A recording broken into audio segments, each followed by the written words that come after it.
So great. Thank you for holding on a few minutes, and good morning or good afternoon to all who have joined in the past minutes. My name is Matthijs Krité, and I'm your co-host and moderator for this online seminar. First, I'd like to announce the topic. Our topic today, which is already the topic of the 9th online seminar, is making strategic choices to stay competitive in and after COVID-19. So after widespread store closures in many of the world's major markets, now business has returned to some degree. We can try to look beyond the crisis management, and look at the future of the industry. It seems that some of the changes that the industry was going through prior to the pandemic have been put in the pressure cooker. It's all going faster. The need for better business models is greater than ever. And the main point is that we would like to address here now in this seminar is that for manufacturers that are making the right strategic choices, there are actually good opportunities now to become more crucial, more indispensable to the survival of the brands and retailers that are the clients of the manufacturers. The role of the manufacturer itself becomes more strategic to the operation of the entire supply chain. So in a difficult time, we are looking at the light that is there, at the good points, at the positive points. In this webinar, we want to look at the strategic choices made by the manufacturers that will allow them to emerge strongly from this crisis. So this is the scene. What will be happening today? What will we be presenting to you today? And I'd like to walk through the agenda with you. First, you'll get a welcome by the co-hosts, which is Alexandra Beens, the coordinator of the regional cooperation of the GIZ FABRIC program, and myself. Then after that, I'll walk you through some of the house rules, and I'll introduce, of course, the most important part of this online seminar, our speakers. We'll then start the panel conversation as you're used to, and I'll surely introduce them in much more detail later. But we are having on our panel, we are very lucky to have Patricia Sutanto of PT Pan Brothers, Wasim Zakaria, and Jan Hilger as our main speakers. After we have gone through the panel conversation, we'll have the Q&A with the audience, with you. And after that, we'll have the closing remarks by Dr. Stephen Frost of Go Blue, who I've seen on some of the previous webinars, and I've also heard is always able to wrap up the discussions that have been taking place in some very pointed and clear conclusions. So this is the agenda. This is what we are going to do today. And now I would like to go to the introductions. Today's webinar is again hosted by two organizations, as the frequent listeners are used to. The first host is, of course, GIZ FABRIC, and the second host is the International Apparel Federation, the organization that I represent. First, it's my great pleasure to announce and pass the word to Alexandra Beens. Thank you, Matthijs. Thank you, Matthijs, and good afternoon from China. My name is Alexandra Beens, and I would like to welcome you all on behalf of GIZ, the German Agency for International Cooperation, and in particular on behalf of our Fabric project, which, as Matthijs already said, co-hosts today's webinar together with the International Apparel Federation. So who is GIZ Fabric and what's our interest in conducting online seminars? Fabric is a regional project implemented by GIZ on behalf of the German Federal Ministry for Economic Cooperation and Development. And we are working in 6 countries in Asia, in Bangladesh, Pakistan, Cambodia, Myanmar, Vietnam, and China. And our goal is to foster sustainability in the textile and garment industry in Asia. In some of our project countries, we actually implement directly at the factory level, on topics, for example, such as social dialogue, which has also been the topic of the last online seminar that some of you may already have joined, but also on other topics, including on environmental sustainability, for example, related to energy efficiency, renewable energy, or chemical management. However, as a regional project, a key focus of our work is to foster regional cooperation and regional knowledge exchange, because whatever knowledge on good practices exists in one country, these practices can only be replicated in the region if we share them, if we make them available. So our regional fabric project is all about connecting people, facilitating the transfer of knowledge, and sharing good practice examples. With these goals in mind, Fabric has been implementing the conference series Asian Dialogues for Sustainability for many years now. And based on these experiences, and also in response to COVID-19 and the pandemic's impact on textile and garment production, we decided to start the online seminar series called Getting Through the Crisis Together this year in April. Each session sheds light on different aspects of the COVID-19 pandemic's impact on textile and garment production in Asia. So far, we have held 8 sessions. Today is already our 9th seminar, and we are looking at 12, maybe 14 sessions as part of this series. Why did we do this online seminar series? We wanted to offer an opportunity for stakeholders in the industry to exchange on good practices on how to deal with the crisis and lessons learned that they have made and lessons we all can take on how to make this industry more resilient.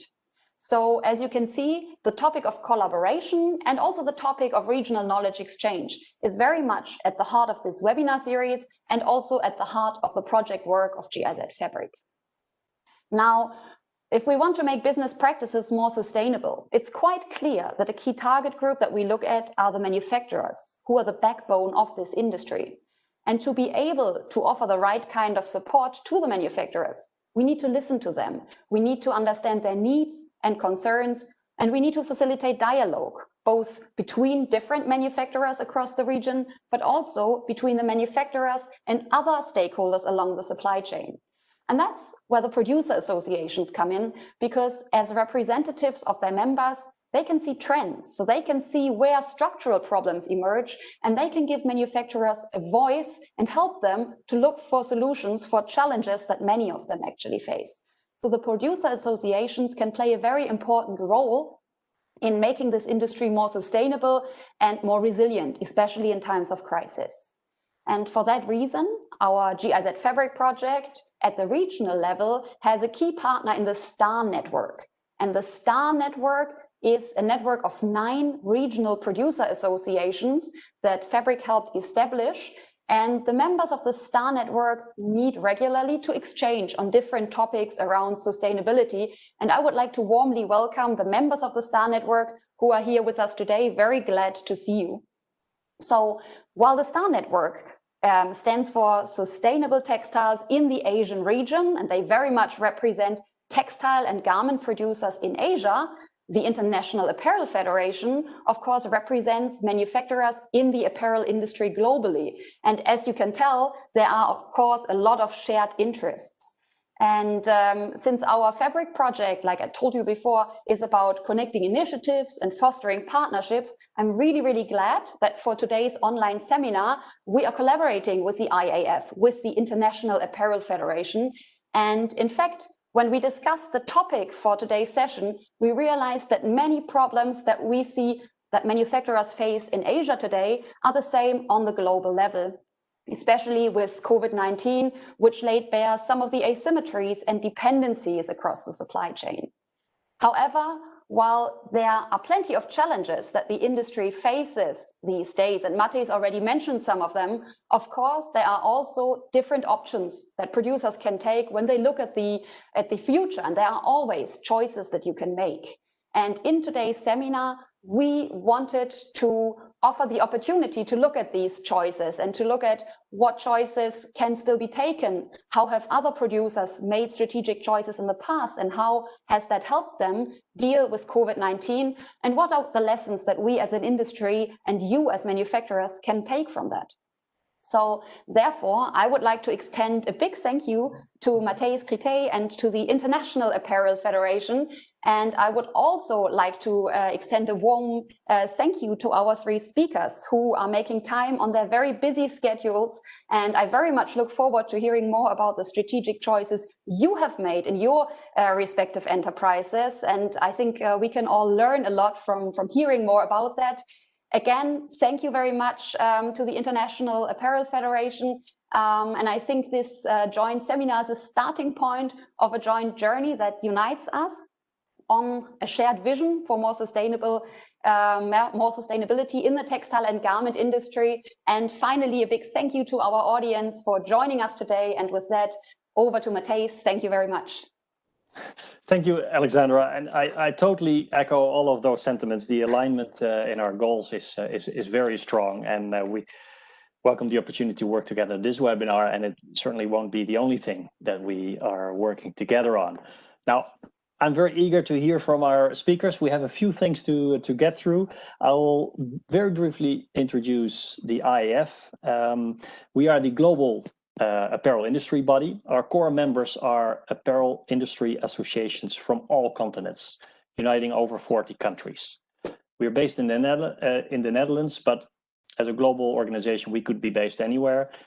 We are the industry's voice on many international platforms, including OECD, ILO, WTO, and we provide services and guidance to our members.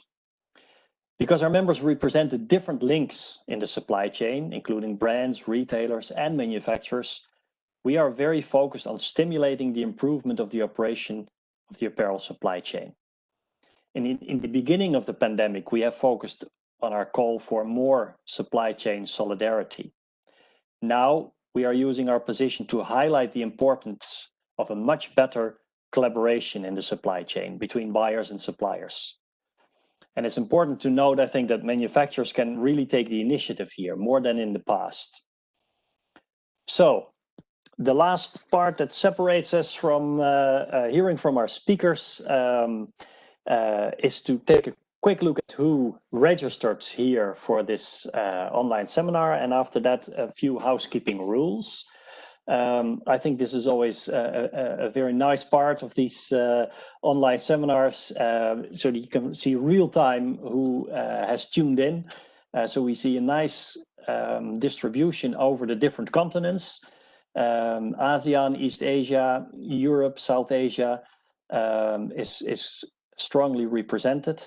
And also a nice distribution in the different type of organizations that are represented.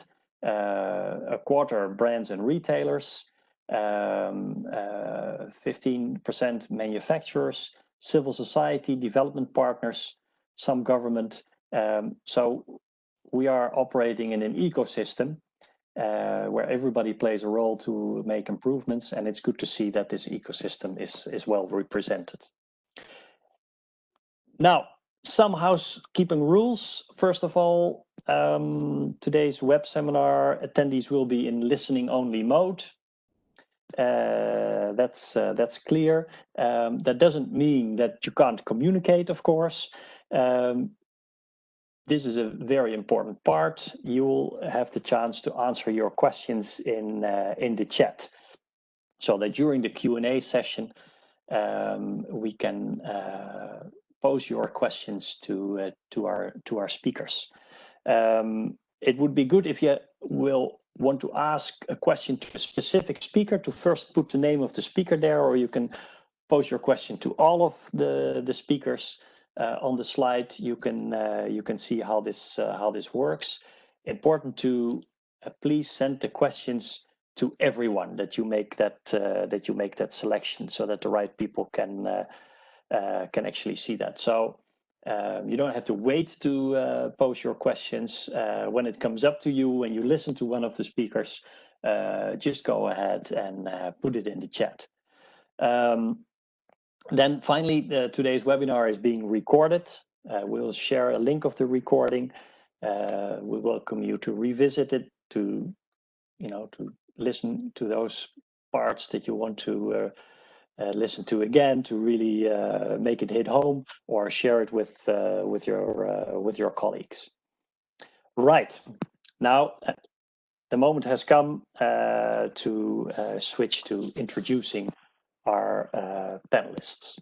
I'm introducing them in the order that we're going to ask the questions, which is also a little bit the order of the supply chain. So let me start on the right with Mr. Jan Hilger, Chief Strategy Officer of Guangzhou Tianqi Trading and CEO and owner of Hilger Marketing Consulting.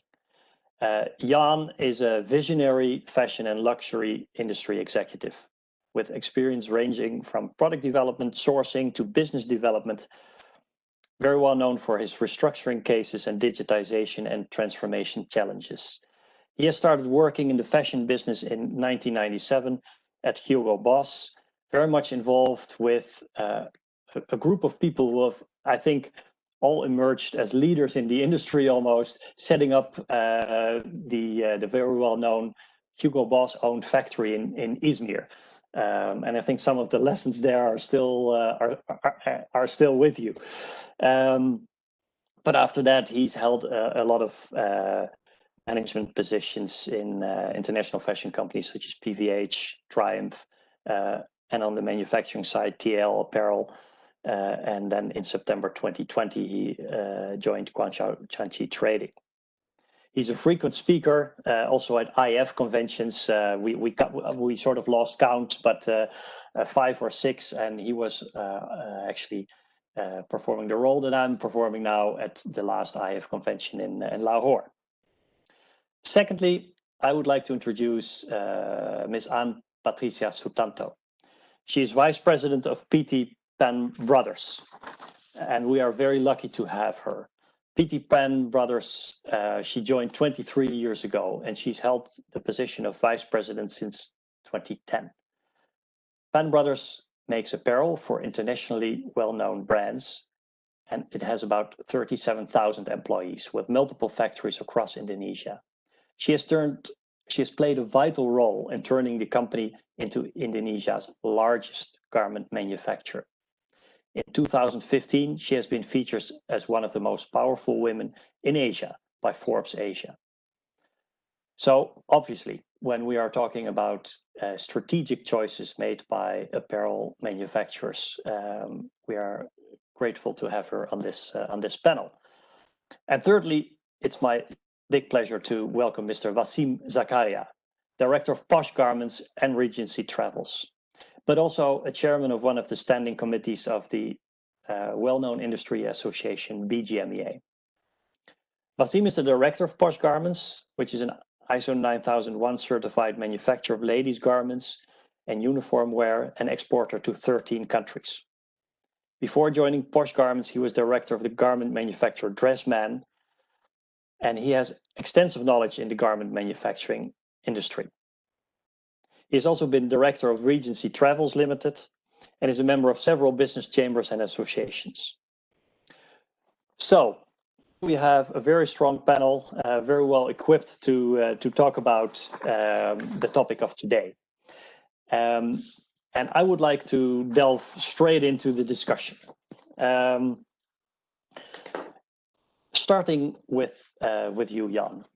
You have spent most of your professional life, as I said, in various executive positions in international players, but you have worked on both sides of the garment order, so ordering and supplying. Based on this experience and also on your vision on the post-pandemic period, what do you see as the most promising strategies for apparel manufacturers?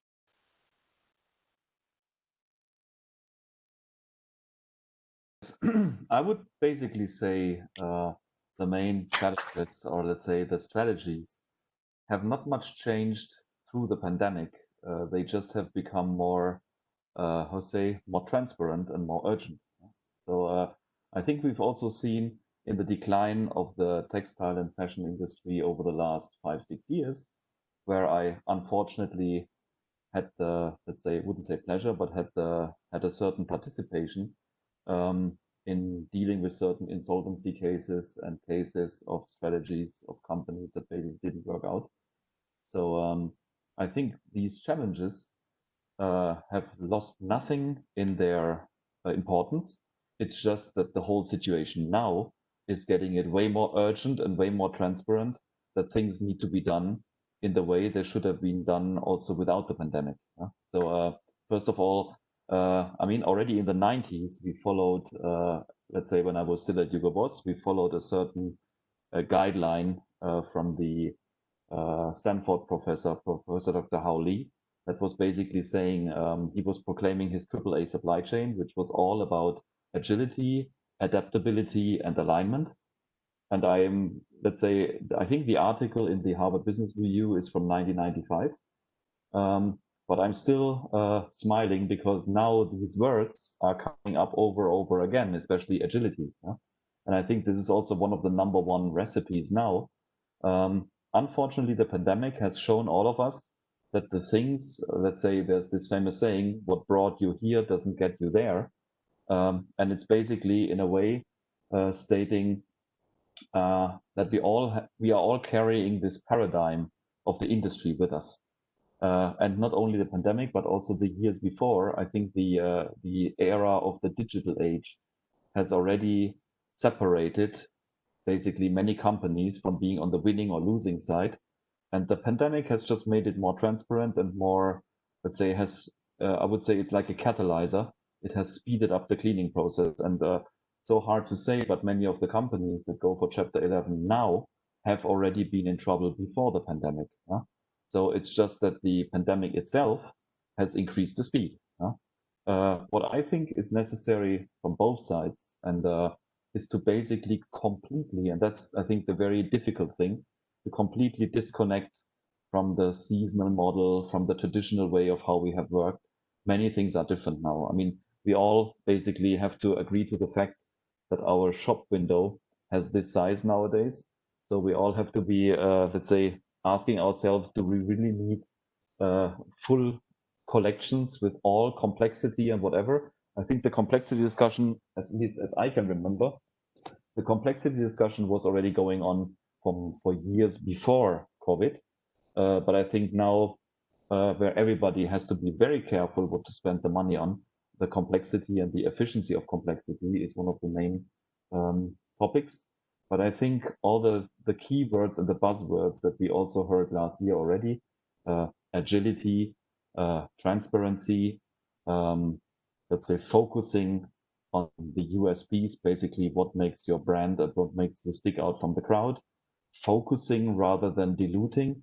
All these strategies are now more vital than ever. So that's why I can always say it's actually valid for both, for the brand side and for the manufacturing side.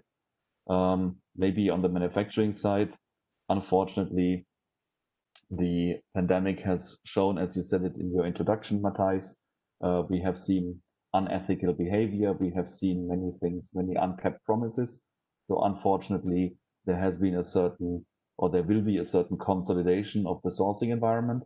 But at the end of the day, what will take us forward as a point of strategy will be, to my perspective, the same like before the COVID.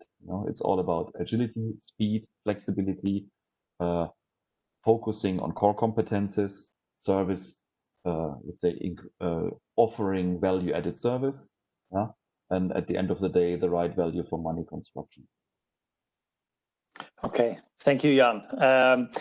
It seems as if the answers were already there. Only now the need to make those strategic choices is very much greater.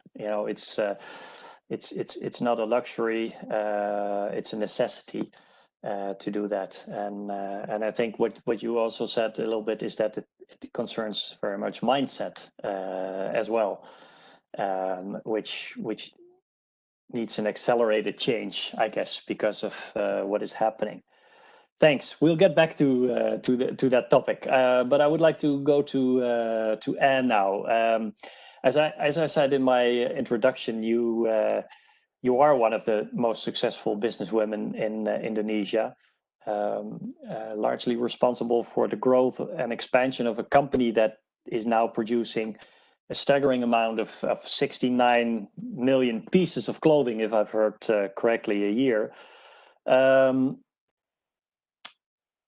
going to the topic of this seminar about strategic choices, it would be great if you could share with us some of the decisions that you have made in the past that you think have been most crucial in leading to the expansion of PT Pen Brothers.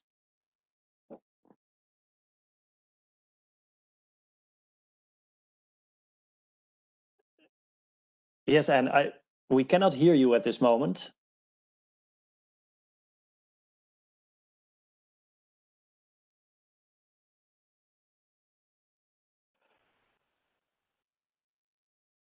Let us see. The sound is gone. Can you hear me? Yes, you're back. Great. Back? Okay, great. So thanks everyone. Hi again, Jan. Hi, Matthias, and also Washim, and also Alex. So if you ask Pen Brothers what has been a good decision for us with regards to the unprecedented era of COVID-19, I have to say digitalizations and also automations. The reason being is that this COVID-19 really accelerate us to the point that real on-time data, if we talk about speed, flexibility, we have to have real on-time data to make the best decision for the company, not just on a daily basis, but even on a minutes basis. And because Pen Brothers, we have declared in 2017 that we are into the industry 4.0.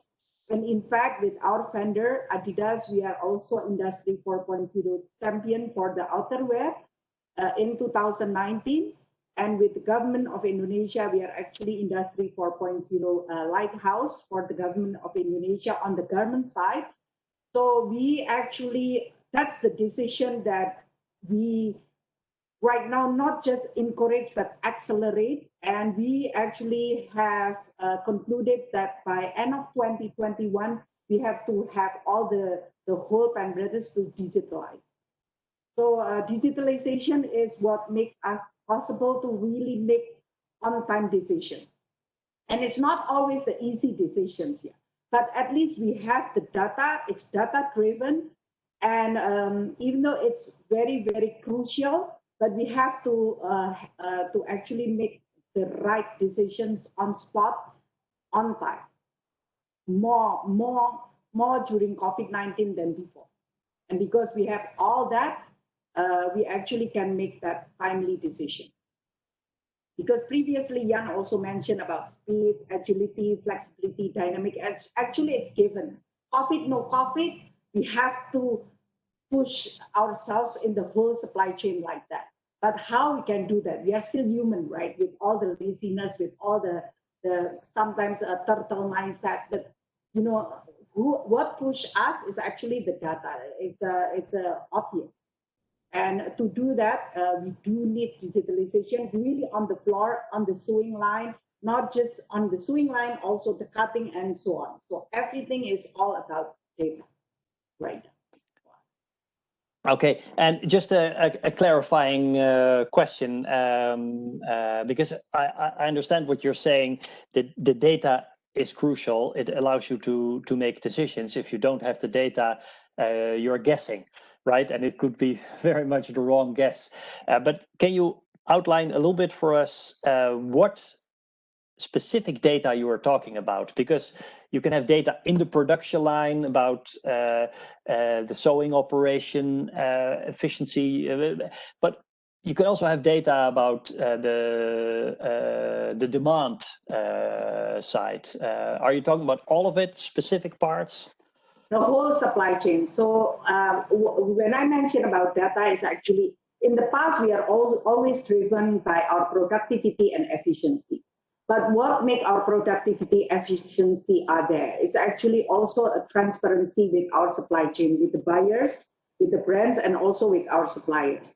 We actually are able to actually ingredient that into our database inside us, inside the whole productions of garment industry.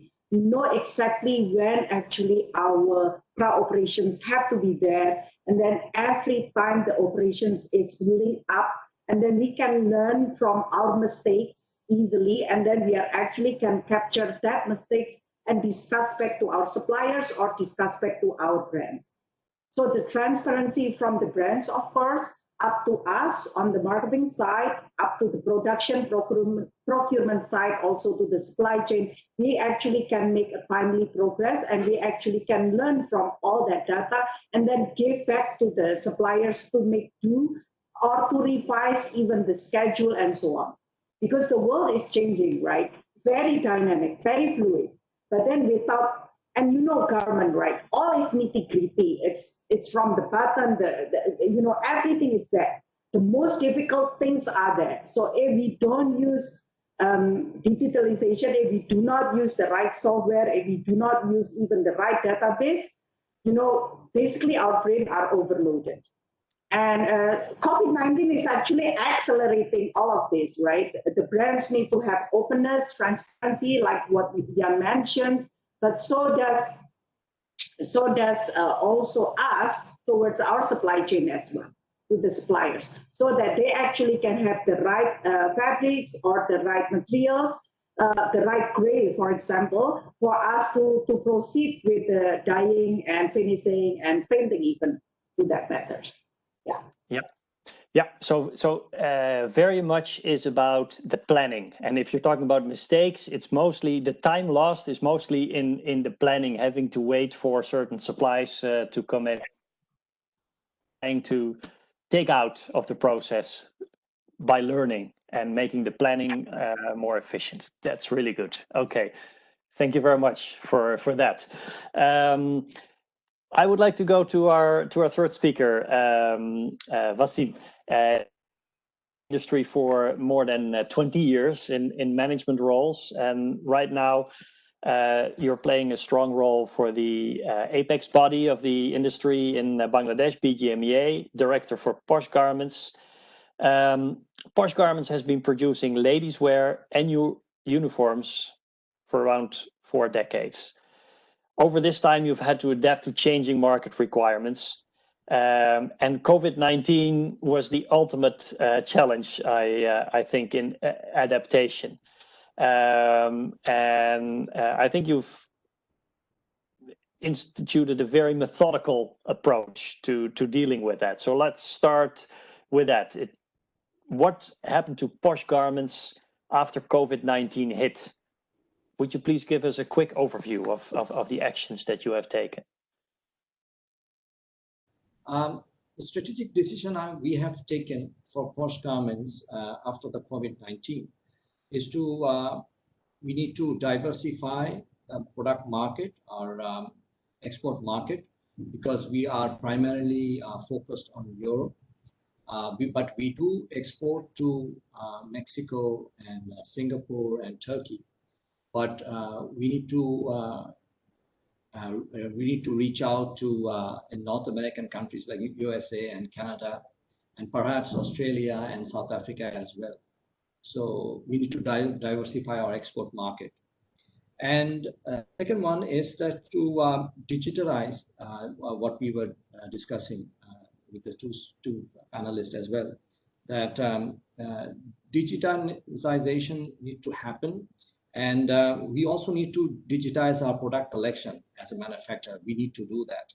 And we need to also digitize our fabrics and accessories collection, because these are the products that we sell to our buyers. So if we don't digitize them and if we don't share it across the web or over the internet, because nowadays it's not possible to meet the buyers physically at their offices or in our offices. So digitalization is also very important. Also, we can look into the other details like 3D patterns, which we need to do. As a small manufacturer, we don't have it here in Bangladesh. Some of the big manufacturers are using it. But 3D patterns where the garments can be put onto virtually on a dummy, and it can make a walk or run, and we can see how the fitting is done on a dummy. And last but not the least is that, of course, to continue to increase efficiency and to remain lean. And I think this is required for any manufacturer, and particularly the garments manufacturer, where it is much more labor intensive. So these are the points that I think that basis on which we need to make a strategic decision. Great, thank you, Wasim. Well, the original moderator is back. I'm quite sorry, I lost the internet connection. That can That's all right. It can happen. that can happen, but it's all about flexibility. I've learned. So thank you very much for that answer, Wasim. I would like to go back to the first speaker, to Jan. And go a little bit more into like the practical type of advice, Jan. So we have just heard from Wasim and very forcefully also from Anne that digitization is clearly an urgent necessity for the industry. I don't have to ask you if you agree. You said it yourself, but what can manufacturers do concretely now to take the steps to digitize, maybe to make up for some lost time or some lost ground?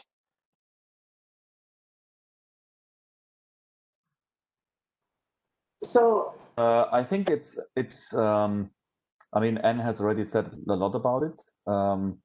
What I think, and I said this in my initial statement, is we have to get rid of the paradigm how we've done business so far.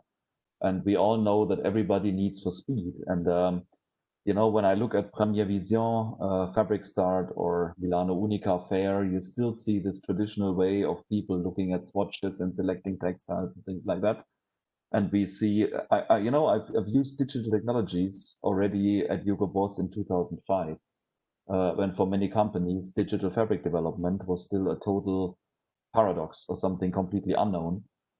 We have directly connected our fabric database to weaving companies, and we're developing warp and weft directly on a digital weaving program. I think especially in terms of product development, the difference between the traditional way of working, selecting fabrics, sending swatches back and forth, deciding on fabrics, deciding on colors and all this, and the digital development, we're talking about weeks and months of time advancement. And I think very often, and I'm still shocked that even some young designers are not aware what digital tools are actually available. So very often I think the biggest barrier is not the availability of technology, but is very often the willingness to use it. And sometimes I'm really shocked when people who are actually ordering their fashion online are not able to decide online. How often I still heard that people need to see and touch and whatever, but at the same time they're ordering even expensive luxury garments online. So sites like Farfetch or something exist because people make a very fast decision on their own money within seconds online, but in their profession, obviously, it seems that they are not able to do the same thing. So I think the biggest problem is here, and it's not the technology. Technology is available. So from my perspective, one of the biggest obstacles is to basically jump over that little gap and use it. That's one thing. On the other side, of course, when we look through the different fairs and we see all the technology, I think people need a certain guidance. Many people are lost in the jungle of digital tools. What is the best tool to use? What is the best? And I can only recommend, like forums like you offer, Matthijs, from the IAF, to basically network, to talk to peers, to talk to people that made experiences. I think also, let's say, organizations like the PI Apparel, whatever, bring together people, even virtually, to talk about digital tools. Because people can, I wouldn't say it's like in a marriage, because today also digital tools can be switched easier. Like in the past, if somebody decided for SAP, it was SAP for a lifetime. I think today it's a bit more agile, but nevertheless, I think the talk of references, the talk of peers, talking to people, exchanging opinions and views on tools that are actually good to use, it's a bit like deciding on a manufacturer. Yeah? Looking at the nice website and looking at the catalogs is one thing. Having reference talks with experienced colleagues and exchanging network is the other. Yeah? And at the end of the day, practice teaches all the lessons. Yeah? So I would strongly recommend to, first of all, tell to people that are using digital tools with everything they do in their private life to please do the same thing professionally. And then basically, I think the moment people realize how much speed and how much flexibility they get when they use digital tools, especially in product development already, I think nobody will ever turn back and go analog. Yeah, thank you, Jan. That's really good. What I get from what you were saying is that to get the hard results, you need the soft skills as well, right? Maybe those are even the most important and sometimes underestimated. So yeah, talking, listening to seminars like this, but more even than that, talking to your peers, the ones that have gone before you, seems to be the right thing. There's a huge leadership component to it. You know, you can buy the most expensive tool in the world. If your people are not using it, the best tool in the world is useless. Yeah, and we see this throughout the industry. And what I also like is this sort of gap between the analog and the digital world. Is you call it a small step, and I would agree, because in the private lives of most people, and not just the management of the companies, but also the workers, the digitization has gone so much further and faster than in the professional life. So the step shouldn't be too big. Well, it's easy for me to talk. I don't run a garment factory, but I have to be careful. But it's an optimistic message. I think that's important to share. Thanks. And turning to you, in a discussion that we had before, you said something that I thought was also very important, because we're talking about investments that manufacturers are making to produce also more according to the customer, the end consumer demand, to be more effective. We also have to recognize that the actions by the manufacturers alone cannot solve all the problems. And you said, well, my clients have an important role to play as well in providing data so that I can then do my job in the best possible way. I thought that was very important. Can you explain a little bit more about that? Yeah, so everyone these days aware that we have to be sustainable, right? But sustainable, we cannot play by ourselves. It's not a single player. It takes two to tango the sustainability. Alex previously mentioned about sustainability. I would love to talk about that, because sustainability is all about understanding the whole supply chain, not just the brands, the markets, but also understand how the behavior of our productions and also the behavior of our tier 2, tier 3 suppliers as well. Understanding how they actually invest for next year, us invest for next year, and so on. Because everything, like I said to you, is not just about the planning of the particular items, but actually the planning how to foresee next year and the next year and the next year. Because Jan mentioned something very true, that this is not just about technology. This is about the mindset and behavior, right? And the behavior of the customers, the end users, changes very rapidly, but sometimes the whole supply chain could change, our production line could change, even the way our merchandising and the merchandising of the brand is even quite slow.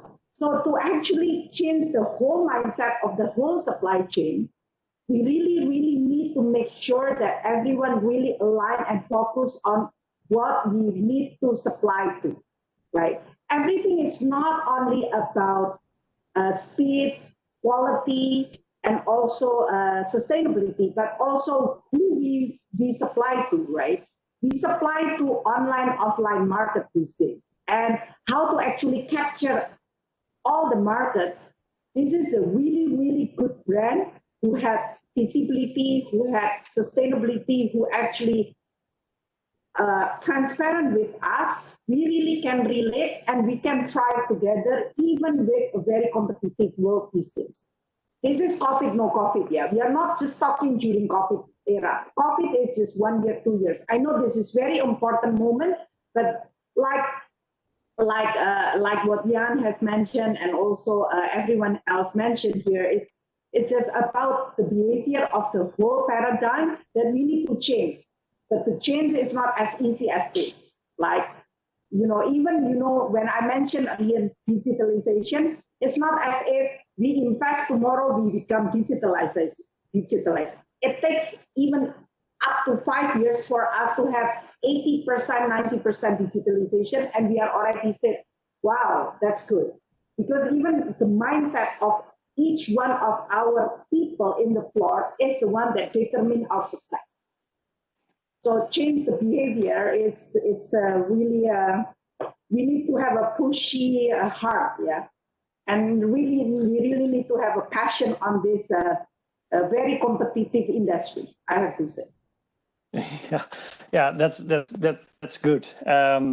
That's good. Good that you share it with us, and it also makes me think that, like you say, it takes two to tango. So if you as a manufacturer, are doing all of the things to be more flexible, but your clients are not transparent with you, then it's also the important that the manufacturer takes the initiative. Yeah, we cannot do it because we still need fabrics, right? We cannot just sew our nail. We have to sew something, right? Our fabric mills need time, right, to develop things. But if we got transparency from the brands, we also give transparency to our supply chain tier 2. Then the speed can happen. Yeah. It's not only about making the garments, right? It's also sourcing the right fabric for the right brands, for the right customers of the brands. Good. That's where Good. the success is, right? Yeah, that's good to hear. I'm making one housekeeping remark because I know and that you have to leave at the hour, so within about 8 minutes. So I would like to invite the audience that this is your chance now to ask the questions, and they can be very practical questions pertaining to your business to Anne, so that she can answer them before she has to leave. So you can probably find the chat, and I would invite you to ask those questions. I will see them come in, and in the meantime, I will turn to Wasim, of course. It was very interesting to hear what you have been investing in and focusing in and changing the direction at Porsche Garments. And you were explaining about the broadening of the scope of products, your product range. Can you specify a little bit what kind of skills did you have to develop within the company and within the workforce of your company to handle those different type of product categories? Because you can say we're going to produce these products, but then as a manufacturer, you have to do something, right? Right. So can you explain what changes you had to make in the company, what you had to teach the staff? Okay. When I joined Porsche Garments 9 years ago, we were in Porsche only doing basic ladies blouses made out of cotton fabric and polyester fabric. But what we saw that if we just stick to one or two products like blouses and ladies tops, then it is difficult to get orders from customers. So we thought of that, why not expand our horizon, doing the same product, maybe the ladies blouses and also the tops, where we can try out on different kind of fabrics, let's say satin, linen, viscose, tencel, polyester, chiffon, georgette, and also knit fabrics. So at the same time, we thought of we need to diversify the product range as well, because since we are going to handle various types of fabric, so why not try out the different type of ladies garments as well? So we diversified to dresses, skirts, casual wears, slacks, jumpsuits that we are producing. So what has happened is that by diversifying our product range and handling different types of fabric, is that we acquired the skills to handle different kind of fabrics, and also manage production of small orders. Because when you do ladies products, you not only do, you have a choice to do the basic products as well as the fashion wears as well. So if you handle a fashion wear, the order quantity per style or per color is very less than the basic wears. So in the fashion wear, there are also the scope of doing product with a value addition. So what happens is that when you choose to do basic styles and also some fashion wears, you tend to have a small order quantities, and you have a quick changeover whereby you have to manage small order quantities running into production line and then switching very quickly to another style, another product. So what happens that your production floor management requires very meticulous planning and also very good execution as well. If the plan is good and the execution is good, then everything sets up. But if anything goes wrong, then it's a problem. In our case, when we are doing all these kind of different products, of course, it requires certain management skills that we have experienced and learned over the years. And this, I think, gives us the edge that when we go to a customer, if we can't do blouses, we can do skirts, we can do dresses, we can do the casual wear slacks as well. So this is where we have, I believe, we have acquired the skill set to handle the different kind of fabrics, and also the management skill that we have learned over the years. Great. Thank you very much. That really gives us an insight into what it takes in detail when you make these strategic decisions. And I liked when you said it gives us the edge, right? That is what strategic decisions making is all about, to come out ahead of the competition because of choices you have made. Investments you have made in this case in the management skills and in the people that are very much in line with the requirements to be quicker and more flexible. So thank you very much for that answer.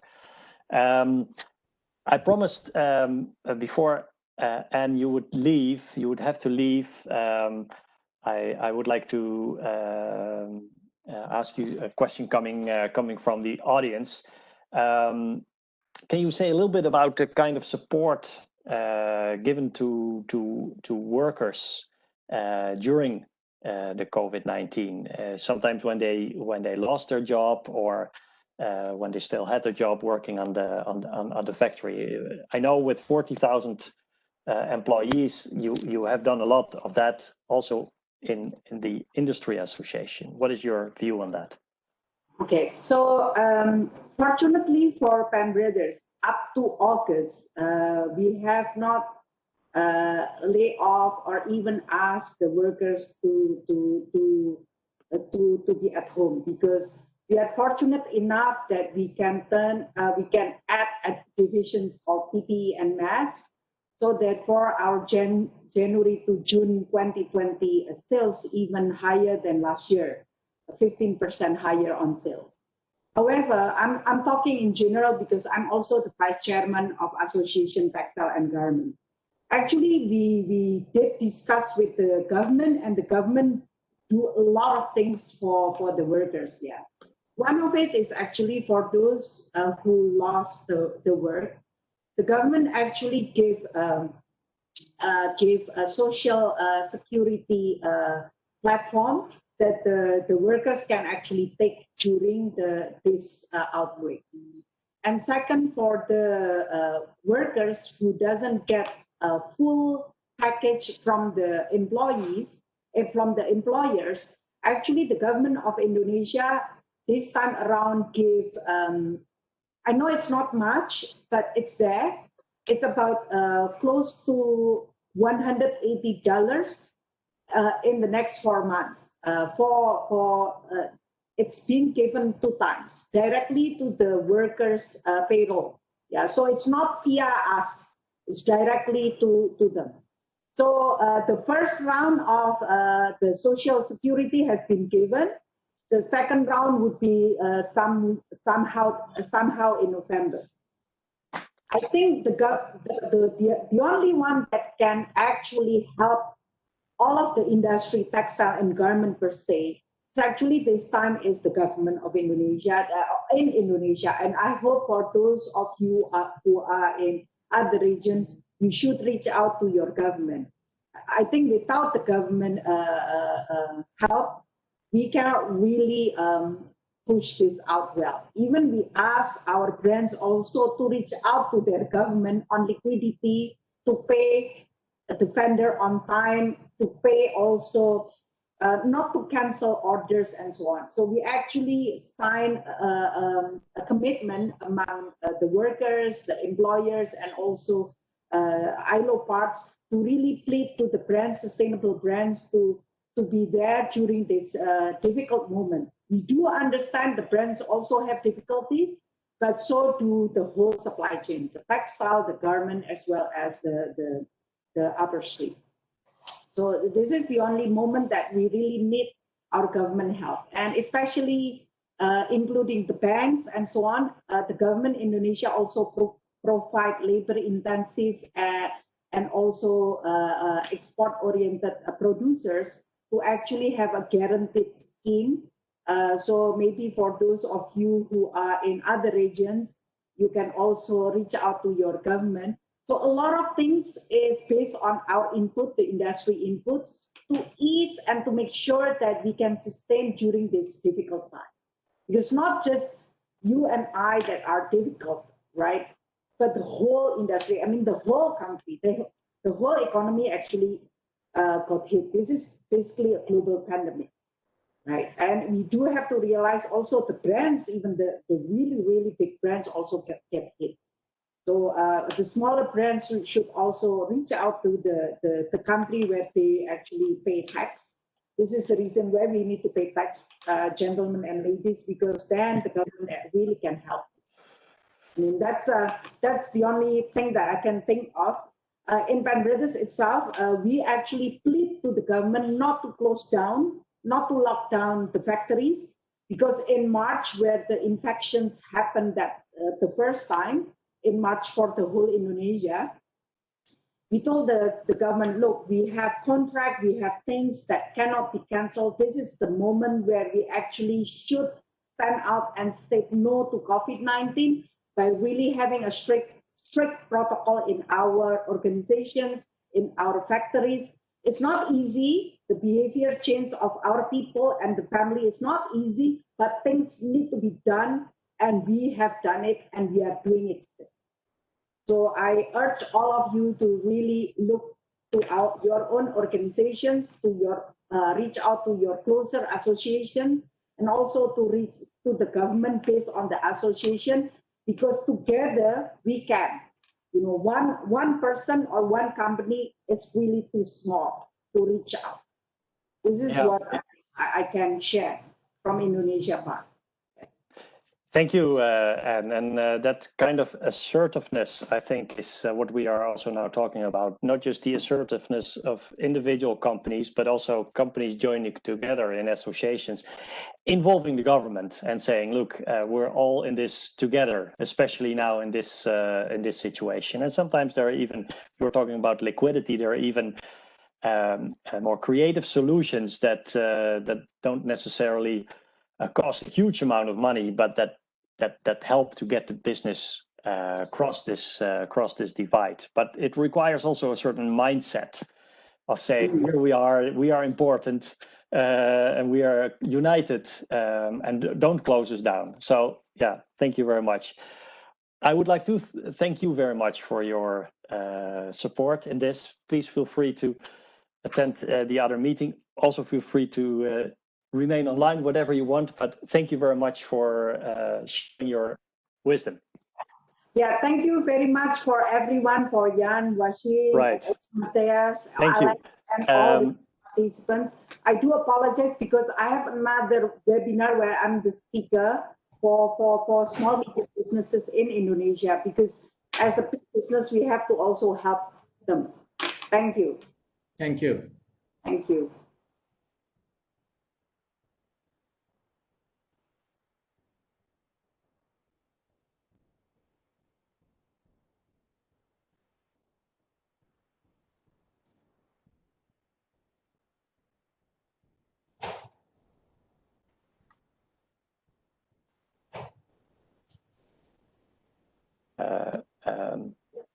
Matthias, we cannot hear you at the moment. Yes, hello. Hello, Alexandra. Can you hear me again? Yes, you're back. Good, good. I was saying, after I thanked Anne, I would like to proceed now to some questions that we got from the audience. I have a question here coming in asking how to convince people. So, especially on adopting sustainability ideas. The current crisis makes it harder to invest in things that aren't directly in this moment leading to the survival of the business. So turning it around, can investments in sustainability now help to survive? And the question is posed to Jan and to Wasim. So whoever wants to to take a shot at this, please start. Maybe I can start. I think yes. Yeah, how to convince people. It's basically starting with how to convince yourself. I think if I can only judge from my own person, what this whole situation has taught me, that you basically learn with how less or fewer things you can survive through the day. Yeah? So I think consuming less, consuming more, let's say, responsible, is something that was clearly a lesson from this whole, I mean, work from home, work from anywhere situation that we are currently going through. But I also think in the, can you still hear me? Yes, yes. Okay. Sorry. So I think also in the processes of the global, let's say, apparel and garment manufacturing world, I think it was way before the pandemic that our industry was named the #1 polluter of the planet, and that a huge amount of garments and, let's say, products that are in the pipeline are anyway never hitting a shelf, but are directly going into landfill. There was, I think, from the World Economic Forum, there was some nice, let's say, not so nice videos and articles about especially our industry.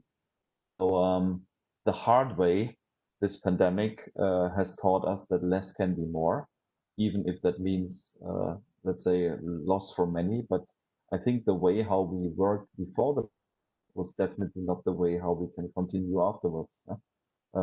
There was too much consumption, too much production of everything.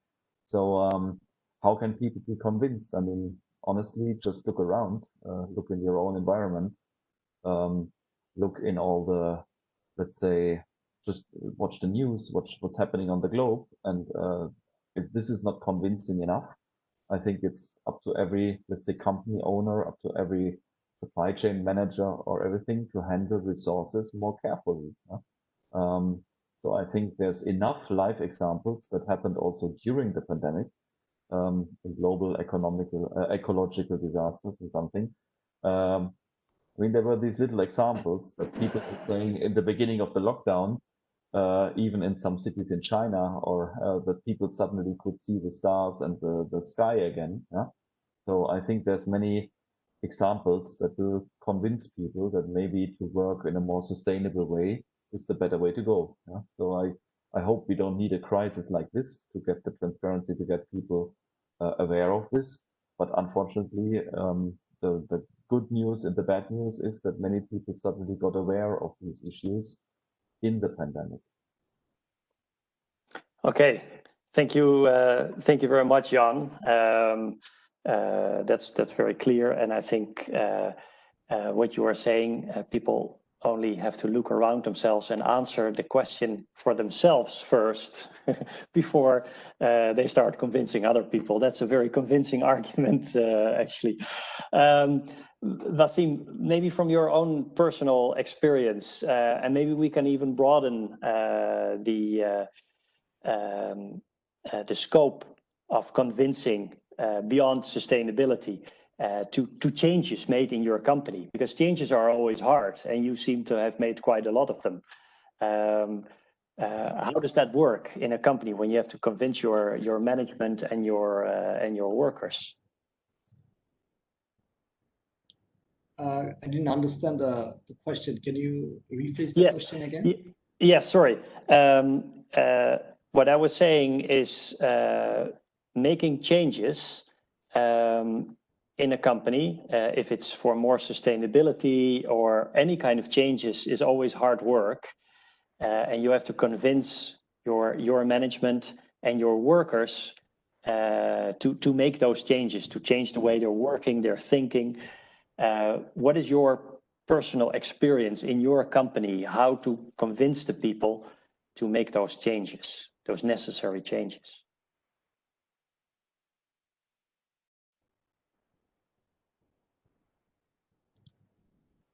Okay, I got it.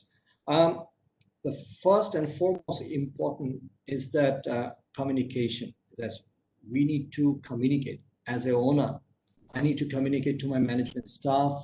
I need to communicate to all the way to the workers who is in the lowest grade, that why the changes are required and what happens if we don't want to change or if we don't want to adapt, and what are the implications. And the writing should be on the wall, and the message should go there. What happens if we don't, and what happens if we adapt and if we change. And this has to be this information has to be broken down to the simplest form.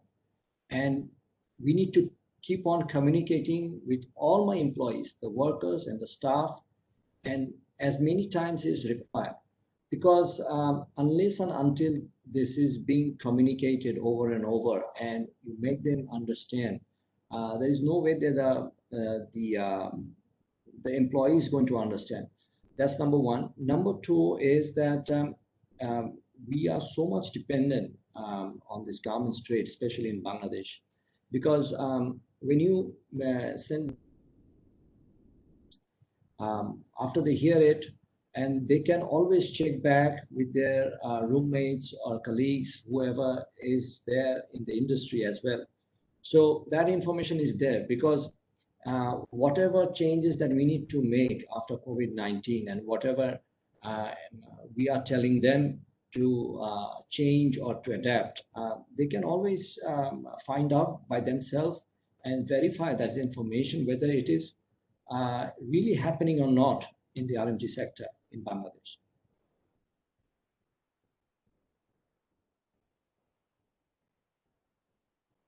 Yes, thank you very much, Wasim. It is important to, if you talk about strategic issues, to also look at how to make those necessary changes in practice. And I like this sort of paradigm that you put in of communication. It's very much about communication, and I guess that goes all kinds of directions. So that's a good point. I would like to move now to close the discussion. We have had, I think, and I hope the audience agrees, a great discussion that allows us to go a little bit deeper. but I see that some more questions are actually coming in, and I'm being asked to hold on a little bit longer, which is absolutely fine. If you're okay, we have some more questions coming in. What I would like to hear from the both of you is, if you had to give other manufacturers advice for the next months on making decisions that will help them become more competitive post COVID-19. If you had to choose from all of the different things you had to say, what would be the one thing that you would most like to stress as an advice to manufacturers? And I'd like to start with you, Wasim. You're in the flow of the of answering. Okay, my advice will be to the new entrepreneurs that to diversify product and diversify the export market, and to same time develop the management skills so that you have that agility which Jan was mentioning about it, and to adapt. Because if you after the COVID-19 outbreak, if you are not responsive, if you're not reactive enough, if you're not proactive enough, if you're not agile, if you don't adapt, I think it will be very difficult to make a start and then continue. So I think these are very fundamental requirement for any new entrepreneurs coming into garments manufacturing or textile manufacturing. So this has to be kept in mind, that this is what is required to carry on with this business. Great, a very clear answer. Thank you very much for that, Wasim. Jan, I mean, I know you've already said a number of things about this quite clearly, but like I said, if you had to make a decision among all of the advice you've already given, you know, this is for manufacturers really the number one thing to follow, what would that be? Yeah, I think we all have seen that also before the pandemic, but especially in and after the pandemic, everybody has to be very careful what to spend money on and what to waste time on. Yeah? And I think especially for brands, the main focus should be developing the brand, developing the USP of the brand, developing an offerer that the customer feels that he or she cannot live without. So basically getting it very clear what the brand stands for and why people want to buy the products. And this is for me the bridge to what the manufacturer needs to do, because I've experienced that in my whole career, that manufacturers or that brands try to teach manufacturers how to do their job and the other way around. I think, you know, sending, let's say, 2 big folders of handbooks with instructions, and I've seen that being sent out from brands that maybe do something like 30 million turnover. And at the end of the day, they're trying to teach a manufacturer that is 10 times bigger than the brand ordering in telling them what to do. Just focus on the things that you should focus on. Develop the brand, develop the identity of the brand, develop the product and sell, and leave the other things to the manufacturer, which means for the manufacturer, be the service partner. And I always said that what we also do at Kanchi is to basically say, we are the solution provider. We are taking away the pain from the shoulders of the brands. So basically the manufacturer doesn't have to be the one that is, you know, like in, I mean, Matthijs, you know that very clearly in the past in Eastern Europe, everybody was waiting for the instructions of the brand from Western Europe. These times are over, you know. Today, the manufacturer and the ones that are strong manufacturers today are the service partners and are the service providers for the brands, that they can fully concentrate on what the brands should do, develop the collection, develop the products and sell. Yeah? And let's say the manufacturer should take care of the rest. Yes, also very clear. And again, the assertiveness as a manufacturer of saying, okay, brand, client, I'm going to do this for you. One question that raises though, and maybe as a final question to you, I would like to pose that. We have seen now here an example of a huge manufacturer, Penn Brothers, 40,000 employees, Posh Garments, still a sizable manufacturer, but a smaller size. If you look at the decision to take over those services, add extra services to the clients, would you say that if you're a very big company, you can actually do those yourselves? If you're a smaller company, it is very well possible to work with like a sort of centralized hub to use those services. What do you see the difference between big and small here? I honestly, if I can reply already also with my European women's wear experience, yes. It's not a matter of size of the company. Okay. I've seen also very small atelier manufacturers in Eastern Europe that were working very closely with even smaller women's wear brands. I mean, we know that most of those, let's say, independent women's wear brands are rather small. So basically, it was a kind of mutual understanding, servicing, going back and forth. Yeah?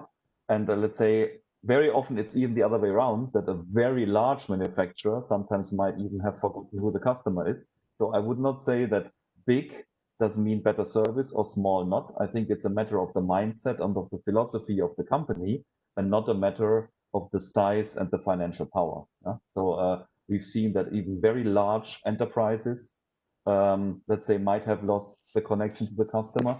So I think it's a matter of the attitude and of understanding the customer, both on the B2B and B2C side. So I think mindset is more important than financial power and size. Great. Okay. I think that's important because listeners may be relating to either big or small and wonder, okay, so if there is the opportunity to offer more services, is it impossible for me because I'm relatively small? Your answer is very clear. Don't think in those kind of terms. So again, I think that's a positive message. Well, now the moment has come. After these questions, that I would like to thank you very much, Jan and Wasim, for your excellent contribution. It has been a pleasure speaking to you, and I hope it has been that as well for the listeners, and they have been inspired by your words and gotten also practical knowledge. Before we go to the sort of wrap up and the commentary by Stephen Frost, I would like to announce the poll. We are in your screen showing now, if it's correct, a poll that you can fill in, that we ask you to fill in, so that the seminar series can learn from that and can get better and better. So please, maybe even while Stephen is doing the wrap up, you can fill in the poll. So thank you very much for that. Now, and I would urge you to stay on the call for this important part of the online seminar. I would like to introduce Dr. Stephen Frost, the editor of the Fashion Sustainability Week in Review and director at Go Blue. And Dr. Frost has been listening to our conversations, where I have sometimes given a little bit of a summary. He has done a much better job at that, and I think he's now able to give his view of the main learnings of this morning, this afternoon. Over to you.